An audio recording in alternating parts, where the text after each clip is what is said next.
Hi నమస్కారం. మందారం పూలు సాయంత్రం వరకు త్వరగానే వాడిపోతాయి కదండి.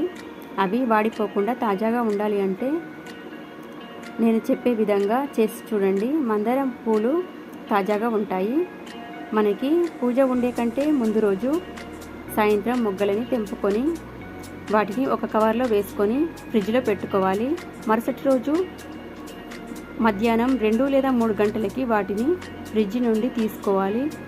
ఒక బౌల్లో వాటర్ వేసుకొని ఆ మొగ్గలని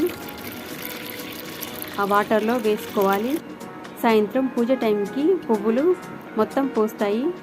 వాటిని పూజలో వాడుకుంటే సరి. చూడండి పూలు మొత్తం ఎలా పూసాయో. ఈ టిప్ మీకు నచ్చినట్టయితే లైక్ చేయండి, షేర్ చేయండి. నేను మాల అల్లేసానండి. ఎలా ఉందో చూడండి, చాలా ఫ్రెష్గా ఉన్నాయి కదా.